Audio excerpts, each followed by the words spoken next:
오늘 새벽 우리에게 주신 하나님의 말씀은 사도행전 22장입니다. 제22장.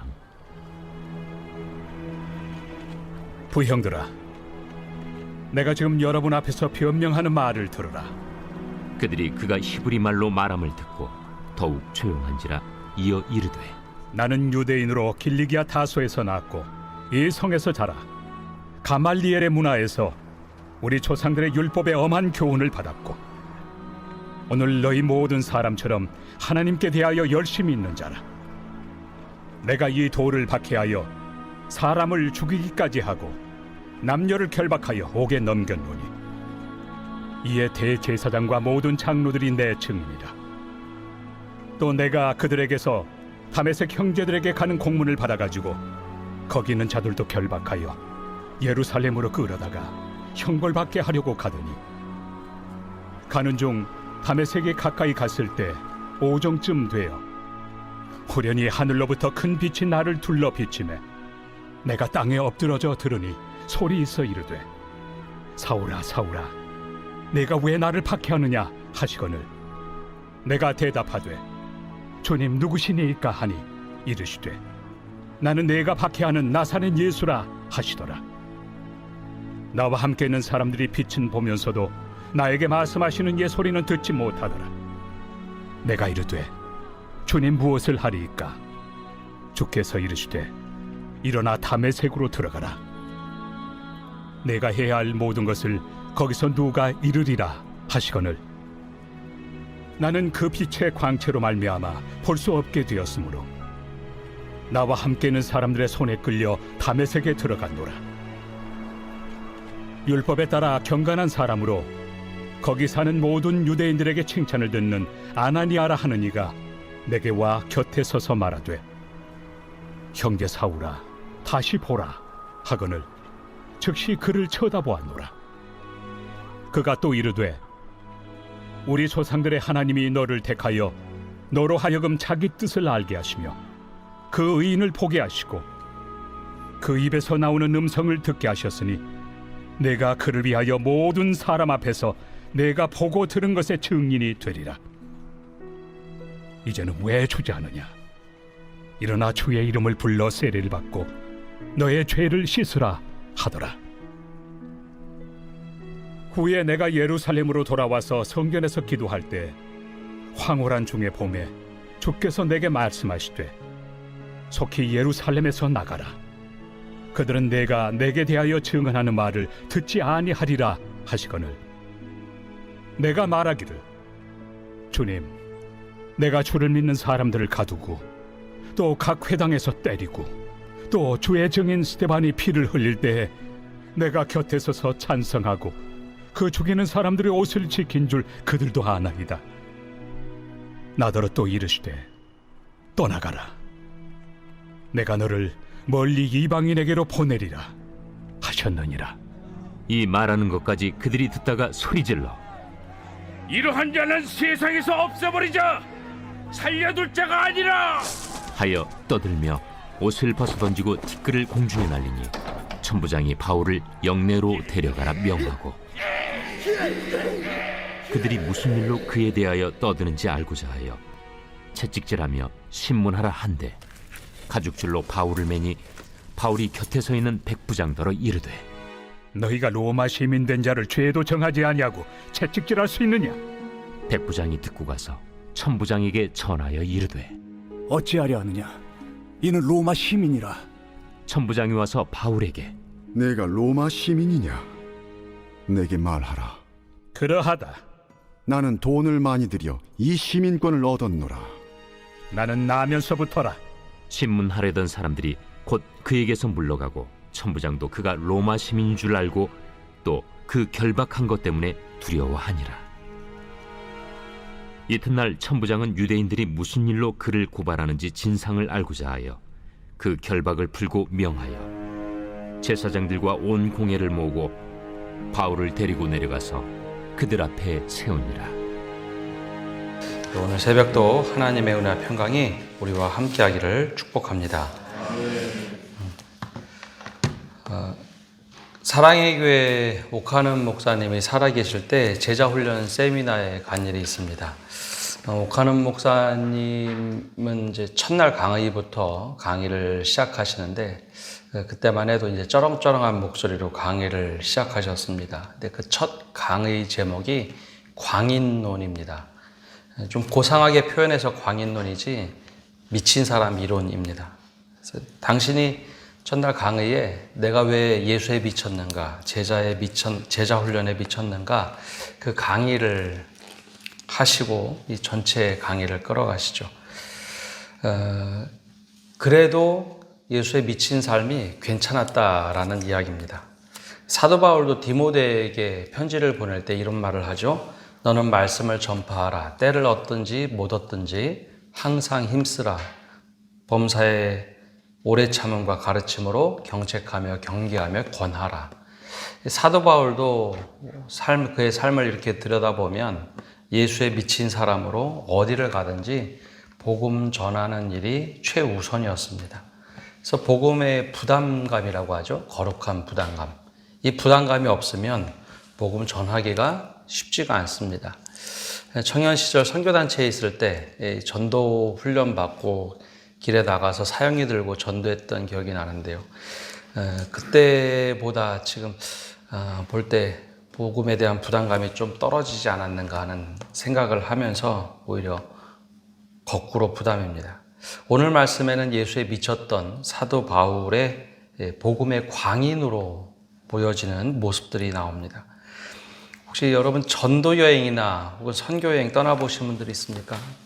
전도 여행이나 선교 여행을 떠나서 돌아올 때쯤 되면 굉장히 마음이 편합니다. 집에 돌아간다라는 거죠. 선교사들이 사역을 마치고 한국에 들어올 때 보통 5년 안식년 잠깐 들어오는 거 말고 평생 20년 정도 사역하다 고향에 들어올 때면 이젠 좀 쉬어야지 하는 마음을 가지고 고향에 돌아옵니다. 근데 사도 바울이 1차, 2차 전도 여행을 마치고 처음에는 예루살렘으로 돌아오고 두 번째는 안디옥 교로 돌아가고 이번에 마지막 3차 전도 여행을 마치고는 예루살렘을 향합니다. 그때 어떤 마음이었을까라는 거죠. 대부분 이렇게 적어도 20년 정도의 긴 전도 여행을 하고 마치고 돌아올 때쯤이면 내가 고향에 돌아가서 쉬어야지 라고 하는 마음이 들 텐데 사실 사도 바울은 그런 은퇴나 내가 쉬어야지 하는 마음을 가지고 돌아오지 않습니다. 고향에 돌아가서 예루살렘에서도 복음을 전하고 마지막에 그들이 나를 로마로 보낸다면, 즉 체포해서 내가 재판을 받는다면 중간 과정에 보았듯이 로마 사람으로서 대접을 받고 로마로 가서 복음을 전하고 내가 땅끝까지 복음을 전하겠다라는 마음을 가지고 고향으로 돌아갑니다. 근데 그 마음이 그냥 편한 마음은 아닙니다. 내 동족, 나와 똑같이 생활했던 예루살렘 사람들에게 어떻게 복음을 전할 것인가. 그런데 돌아오는 여정에 계속해서 예언을 받게 됩니다. 또 고향에 돌아가면 그 사람들이 가만히 두지 않을 거다. 목숨을 잃을 수도 있다. 그럼에도 불구하고 사도 바울은 고향으로 돌아오죠.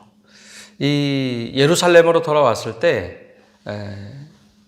그냥 사람들이 맞이하지 않습니다. 유대인들이 모여서 폭동 수준으로 바울을 잡으려고 쫓아왔고 그 예루살렘 그 성 안에서 사도 바울은 체포가 됩니다. 즉 로마 군인들에 의해서 인계되죠.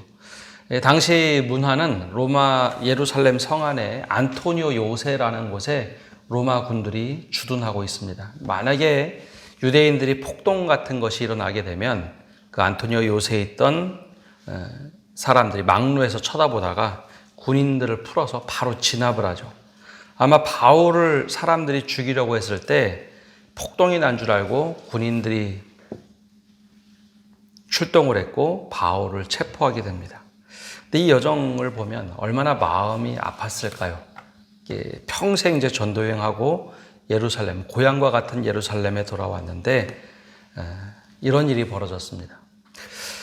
그러면 보통 일반적으로 아마 이 사람들은 안 되겠다. 마음에 체념하기 참 쉬운데 바울은 이 상황을 체념하며 그냥 흘려보내지 않습니다. 이 위기의 순간에 복음에 사로잡힌 사람으로 자신이 해야 할 사명을 합니다. 어제 말씀과 오늘 말씀에 이어져 가는데요.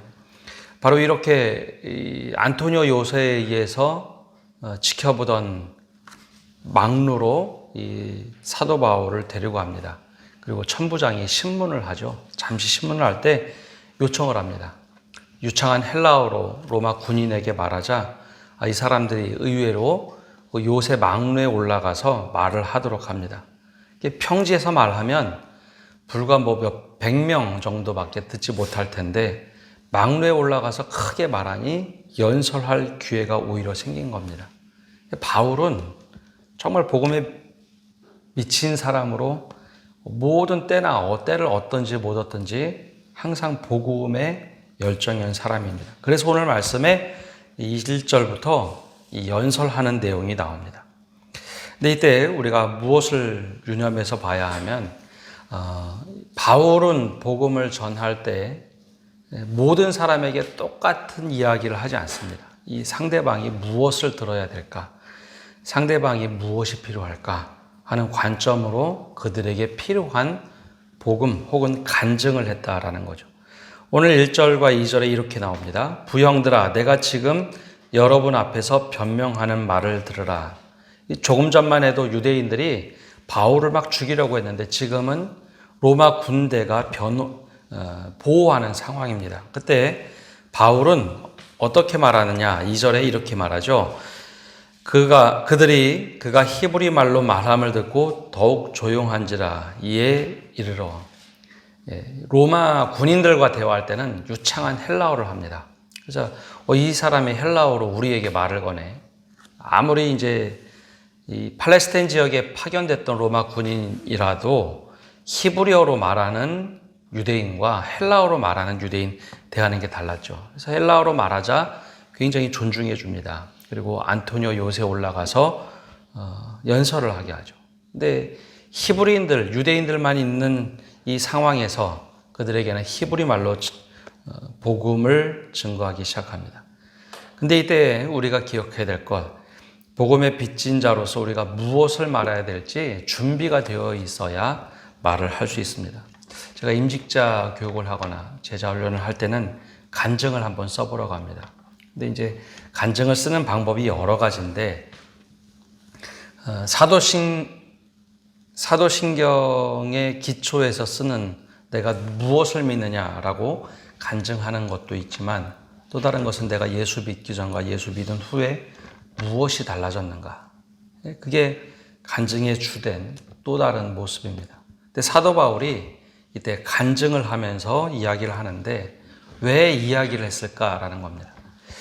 지금 사도 바울을 죽이려고 하는 모든 사람들의 모습은 원래 사도 바울이 옛 모습에 가지고 있던 그런 상황들입니다.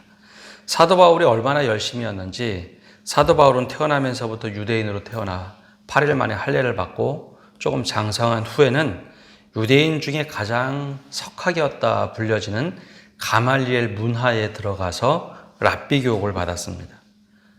굉장히 유대인 중에 유대인이죠.